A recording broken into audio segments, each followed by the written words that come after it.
حضرت غلام علی دہلوی رحمۃ اللہ علیہ مثل مدر جان جانا رحمۃ اللہ علیہ کے بہت اجل خلیفہ فرماتے ہیں کہ میں ایک مرتبہ کسی دعوت میں چلا گیا اور اس دعوت میں مشتبہ لقمہ میرے منہ میں آ گیا، تو آنے سے میری کیفیات ساری کی ساری دب گئی، قبض کی کیفیت طاری ہو گئی۔ کئی دن میں کوشش کرتا رہا مگر کیفیات دوبارہ بحال نہ ہوئی۔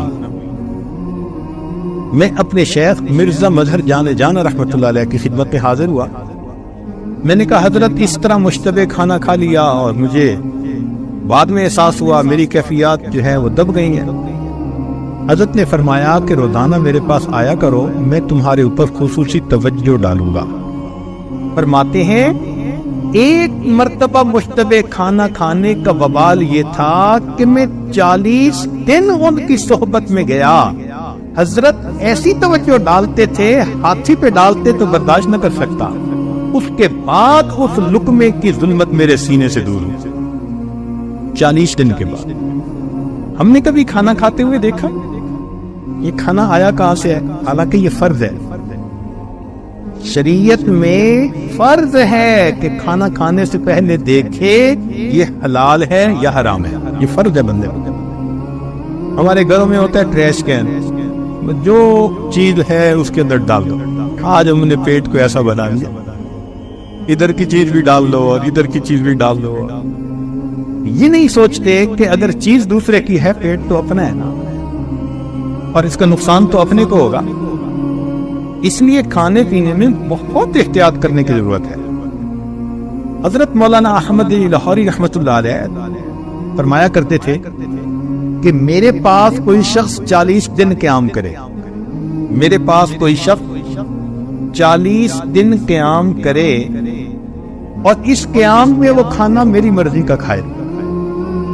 40 دن قیام کرے اور 40 دن میں کھانا میری مرضی کا کھائے۔ اب اگر اس کے سینے میں ولایت کا نور نہ آئے تو میرا نام بدل دے۔ اس کھانے کا انسان کی روحانیت پہ اتنا اثر ہوتا ہے۔ چنانچہ ہمارے پردادا شیخ حضرت خواجہ فضل علی قریشی رحمۃ اللہ علیہ بہت متقی، بہت اتنا تقویٰ کے حیران، بہت احتیاط فرماتے تھے، بہت زیادہ احتیاط فرماتے تھے، کھانے پینے میں بہت زیادہ احتیاط فرماتے تھے۔ یہاں تک کہ جب کہیں تبلیغی سفر پر نکلتے تھے تو اپنا کھانے کا سامان اپنے ساتھ رکھتے، کسی کے گھر سے نہیں کھاتے۔ شرط ہوتی تھی کہ میں آپ کے یہاں ٹھہروں گا، کھانا میرا اپنا ہوگا۔ گھی، آٹا، دال، یہ چیز اپنے پاس ہوتی۔ ایک خادم ہوتا تھا، بس وہ پکاتا تھا اور حضرت وہی تھوڑا سا کھانا کھاتے تھے۔ فرماتے تھے میں وقت تب دوں گا جب شرط یہ کہ کھانا میرا اپنا۔ یا اللہ، ان کے خلیفہ تھے حضرت خواجہ عبد المالک، چوک قریشی میں رہتے تھے۔ وہ فرمانے لگے کہ میں ایک دفعہ سفر میں حضرت کے ساتھ، حضرت نے مجھے فرمایا کہ دیکھو تم میرا کھانا پکاتے ہو مگر میں چاہتا ہوں کہ میرے کھانے کو کسی کبیرہ گناہ کرنے والے بندے کا ہاتھ نہ لگے۔ تو میں نے کہا جی بہت اچھا، میں خود کھانا پکاؤں گا۔ کہنے لگے میں کھانا سفر میں پکاتا رہا۔ ایک دن کھانا پکایا اور میں نے دسترخوان حضرت کے سامنے بچھایا، اتنے میں وہ شہر کا جو کوئی کونسلر بڑا تھا وہ حضرت سے دعا کروانے آ گیا۔ تو صاحب خانہ نے اس کی رعایت کی کہ بھئی بہت ذمہ دار بندہ ہے، دور سے چل کے آیا ہے، تو اس نے بھیج دیا حضرت کے پاس، اور وہ حضرت کے پاس آ کر بیٹھا اور اس نے کہا حضرت دعا کر دیں، فلاں کر دیں، تو حضرت نے دعا کر دی۔ اب جب وہ چلا گیا تو کہتے ہیں کہ میں نے حضرت کے سامنے کھانا رکھا، حضرت نے کہا میں نے تو کھانا نہیں کھانا، میں نے تمہیں کہا ہوا نہیں کہ میرے کھانے کے لیے شرط ہے؟ حضرت کھانا تو میں نے پکایا۔ فرمانے کہ نہیں، جب بہت دیر میں سوچتا رہا اور میں نے کہا کہ حضرت میں نے کسی کو ہاتھ نہیں لگانے دیا. فرمان لگے جب تم دسترخوان لگا رہے تھے تو کونسلر صاحب بیٹھے تھے, وہ داڑھی منڈے نے میرا کھانا اٹھا کے دسترخوان پہ رکھا. داڑھی منڈے شخص نے میرا کھانا اٹھا کے جو تم نے رکھا ہوا تھا وہ اٹھا کے دسترخوان پہ رکھا, میں اب کھانا نہیں کھاؤں. یا اللہ, ہماری سمجھ سے باہر ہے یہ چیز, لیکن ایسے بھی لوگ دنیا میں گزرے ہیں. اس کا نتیجہ کیا نکلا کہ ایک دن حضرت تشریف لائے تو بہت سارے لوگ آئے ہوئے تھے. حضرت کے ہاں 150, 200, 300 لوگ عمومی طور پر رہا کرتے تھے. بڑے بڑے اکابر, مولانا احمد علی ہر رحمۃ اللہ علیہ جیسے اکابر بھی وہاں جاتے تھے. ایک دفعہ حضرت تشریف لائے اور فرمانے لگے فقیرو, یہ الفاظ کہے فقیرو, پھر خاموش ہو گئے. اب لوگ سارے متوجہ کہ کیا کہتے ہیں, تو تھوڑی دیر خاموشی کے بعد کہنے لگے کہ یہ بتاؤ کہ اگر کوئی آدمی کے پیٹ میں ہوا, ہاں ایک دن میرے پیٹ میں ہوا بند ہو گئی, نکلتی نہیں تھی, اور اتنی تکلیف کہ میں زمین کے اوپر لوٹ پوٹ ہونے لگ گیا, اتنی تکلیف تھی مجھے تو دن میں تارے نظر آنے لگ گئے, لگتا تھا میری جان ہی نکل جائے, اور میں لوٹ پوٹ ہوتا رہا. اب سارے حیران ہیں کہ یہ کوئی بتانے کی بات ہے جو حضرت صاحب سارے لوگوں کو بتا رہے ہیں کہ پیٹ میں ہوا بند ہو گئی اور نکل نہیں رہی تھی, اور میں لوٹ پوٹ ہو رہا تھا, اور مجھے تکلیف ہو رہی تھی, اور جان نکلنا نظر آ رہا. حیران دیکھ رہے اور حضرت کسی کو کھول رہے, مجھے اتنی تکلیف.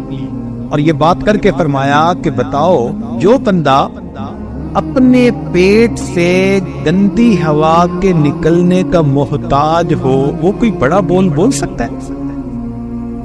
کہ ساری جماعت حیران. جب یہ کہا کہ جو آدمی اپنے پیٹ سے گندی ہوا کے نکلنے کا محتاج ہو وہ کچھ بڑا بول سکتا ہے, تو سب نے کہا نہیں.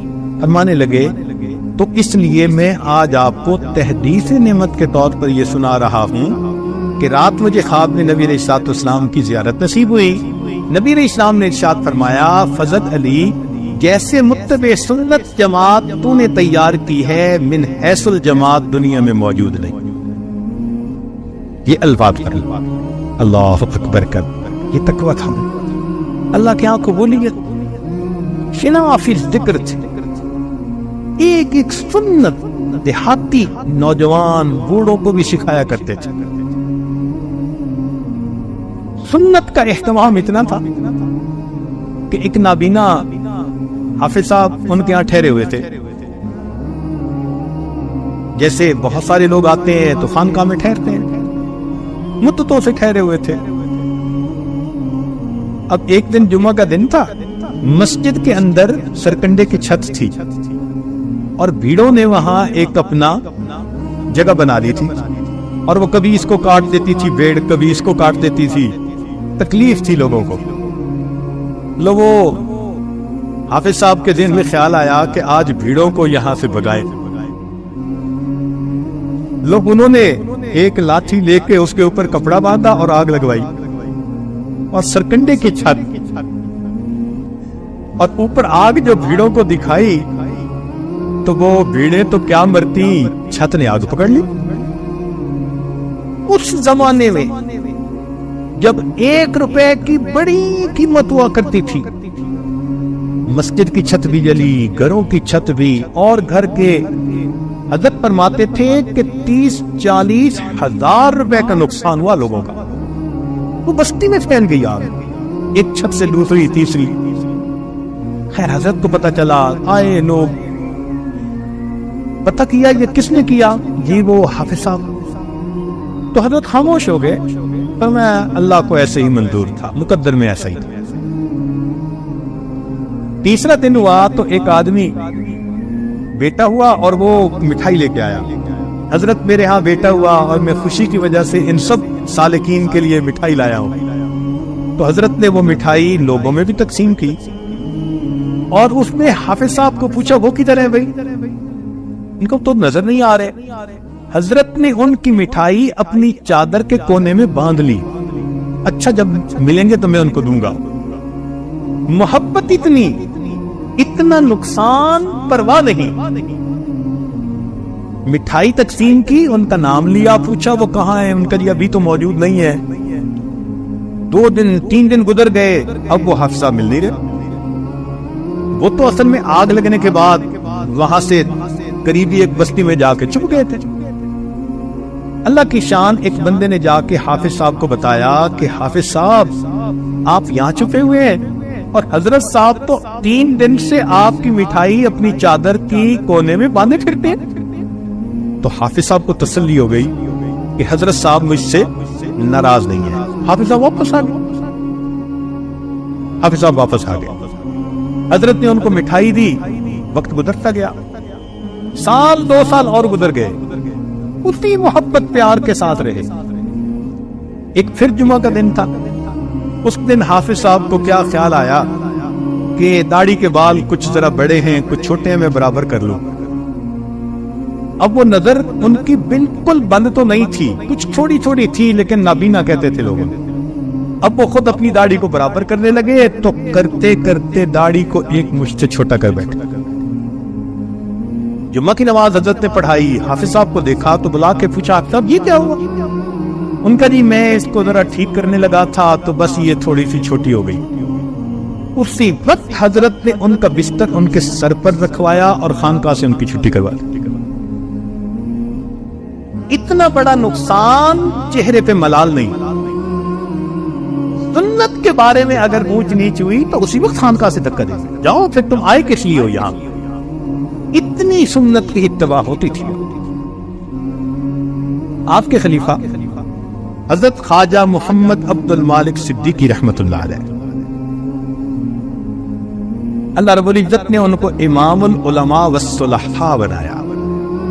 چنانچہ جب ملک تقسیم ہوا تو بہت سارے علماء نے حضرت مدنی رحمت اللہ علیہ کو خط لکھا کہ پہلے تو آنا جانا تھا، مسئلہ ہوتا تھا تو آپ کی طرف رجوع کر لیتے تھے، اب ملک تقسیم ہو گیا، اب کیا کریں؟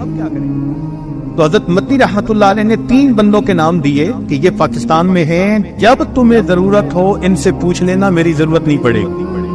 ان میں سے ایک خواجہ عبد المالک صدیقی رحمت اللہ علیہ، نام لکھا ان کا۔ اکثر دارالعلوم دیوبند کے دورے پر جایا کرتے تھے اور ہر سال 2 ہفتے دارالعلوم دیوبند میں رہا کرتے تھے حضرت صدیقی رحمت اللہ علیہ۔ ایک مرتبہ حضرت نے 1 ہفتے بعد جانے کا ارادہ کر لیا۔ ذکر پتہ چلا دارالعلوم کے کہ حضرت 1 ہفتے کے بعد جا رہے ہیں اس مرتبہ، تو حضرت تیاری کر رہے تھے۔ اتنے میں حضرت مدنی رحمت اللہ علیہ دارالحدیث میں تھے، انہوں نے حدیث کے درس کو موقوف کیا، روکا اور حضرت سے ملنے کے لیے آئے۔ حضرت سمجھے کہ بس الوداعی ملاقات کے لیے آئے ہیں، پوچھا کہ کیسے تشریف لانا ہوا؟ تو حضرت مدنی رحمت اللہ علیہ نے فرمایا کہ حضرت آپ ہر سال طلباء کو 2 ہفتے دیا کرتے تھے، اس دفعہ 1 ہفتے کے بعد جا رہے ہیں، اگر ہماری کوئی کوتاہی تو معافی مانگنے کے لیے آئے ہیں۔ میں نے حدیث کا درس موقوف کر دیا، طلباء کمرے کے دروازے تک بیٹھے ہیں، جب تک 1 ہفتہ اور ایکسٹینڈ نہیں کریں گے ہم دارالحدیث میں نہیں جائیں گے۔ حضرت نے 1 ہفتہ اور رہنے کا ارادہ فرمایا، تب حضرت مدنی رحمت اللہ علیہ نے آ کے درس شروع فرمایا۔